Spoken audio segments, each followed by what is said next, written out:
এ পর্যন্ত সারা দেশের যে খবর আমরা পেয়েছি, বিভিন্ন জায়গায় বিএনপি দলীয় যারা ক্যান্ডিডেট তাদের কর্মী সমর্থকরা বেশ কিছু জায়গায় সমস্যা তৈরি করেছে। যেমন আমরা খবর পেয়েছি কুমিল্লার বড়ুরা, সেখানে বেশ কতগুলা সেন্টার দখল করে নেওয়া হয়েছে এবং আমাদের প্রার্থীকে শারীরিকভাবে আঘাত করা হয়েছে, যা গুরুতর নয়। যদি কোনো প্রার্থী অথবা প্রার্থীর সমর্থক কিংবা এজেন্ট কর্মী কোনো ভুল করে থাকেন, তাহলে আমি তো হাতে আইন তুলে নিতে পারি না। এর জন্য যথাযথ কর্তৃপক্ষ আছে, তাদের আমরা সহযোগিতা চাইতে পারি, কমপ্লেন দিতে পারি। কিন্তু সেখানে তাই করা হয়েছে এবং কিছু সেন্টার তাদের দখলেও তারা সাময়িকভাবে নিয়ে গিয়েছিল। পরে সেনাবাহিনীর হস্তক্ষেপে সেটা অবমুক্ত হয়েছে। আমরা আশঙ্কা করছি ভোট শেষ হওয়ার পরে গণনার সময় ওই ধরনের কোনো বিশৃঙ্খলা যদি তৈরি হয়, তাহলে জন আকাঙ্ক্ষার প্রতিফলন হবে না।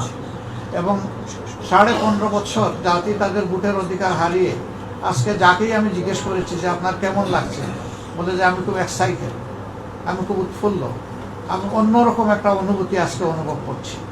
মানুষের এই যে উৎসব মুখর পরিবেশটাকে যারা বাধাগ্রস্ত করবে, তারা অবশ্যই গণতন্ত্রের প্রতি শ্রদ্ধাশীল, এটা আমরা মনে করি না। গণতন্ত্রের প্রতি শ্রদ্ধাশীল লোকদের দৃষ্টিভঙ্গি থাকবে, আমার কাজটা আমি করব, আমার কথাটা আমি বলবো, অন্যের কাজটা তাকে করতে দিতে হবে যদি এটা সঙ্গত হয়, এবং তার কথা তাকে বলতে দিতে হবে। আর মানুষের ভোটের অধিকার হচ্ছে তার নিজের সিদ্ধান্ত নেওয়ার ব্যাপার। এখানে যদি জোর জবরদস্তি করা হয়, তাহলে সেই সিদ্ধান্তের উপরেই প্রকারান্তরে এটা নগ্ন হস্তক্ষেপ হয়। আমরা এই হস্তক্ষেপকে মোটেই পছন্দ করি না। ঠিক অনুরূপভাবে ঘটনা ঘটেছে লাকসামে, তারপরে ভোলার লালমোহনে। এ পর্যন্ত আমাদের কাছে এই খবরগুলো আছে, আরও হয়তো থাকতে পারে, আরও খবর নিয়ে আমাদেরকে জানতে হবে। আমার বক্তব্য হচ্ছে যে না, বাংলাদেশের একটা ভোট কেন্দ্রেও যদি এরকম পরিবেশ সৃষ্টি হয়, সেটাও গ্রহণযোগ্য, সেটাও অগ্রহণযোগ্য এবং আপত্তিকর। তবে আজকে আমরা এখন পর্যন্ত আমাদের সশস্ত্র বাহিনীর যে ভূমিকা আমরা দেখছি, তাদেরকে আমরা অন্তরের অন্তঃস্থল থেকে ধন্যবাদ জানাচ্ছি। এখন পর্যন্ত তাদের ভূমিকা আমরা খুবই সন্তোষজনক পেয়েছি। যেখানেই সমস্যা হয়েছে তাদের ইনফর্ম করার সাথে সাথে তারা ফাস্ট মুভ করেছেন সব জায়গায়, এবং তারা চেষ্টা করেছেন সিচুয়েশনকে ট্যাকল দেওয়ার।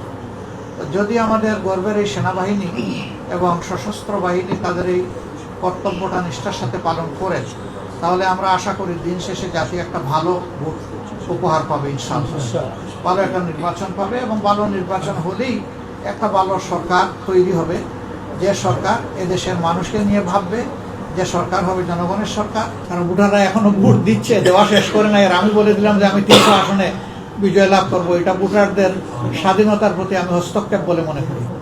আমরা আমাদের প্রিয় জনগণের উপর গভীর আস্থা রাখি, যথেষ্ট আস্থা রাখি। আমরা আশা করি তারা সঠিক সিদ্ধান্তই নেবেন। ভোট যদি 10টাও আসে, ওই 10টার মধ্যে কি হলো সেটাই বড় কথা। আমাদের দেশে ডেমোক্রেসিতে এই ধরনের কোনো কথা নাই যে এত % ভোট কাস্ট না হলে এটা ক্রেডিবল ইলেকশন হবে না। ভোট যাই কাস্ট হবে সেটা যেন সুষ্ঠু ভোট, সঠিক ভোট, ওইটাই আমরা চাইছি। কারণ ভোটারকে জোর করে কেউ আনতে পারবে না।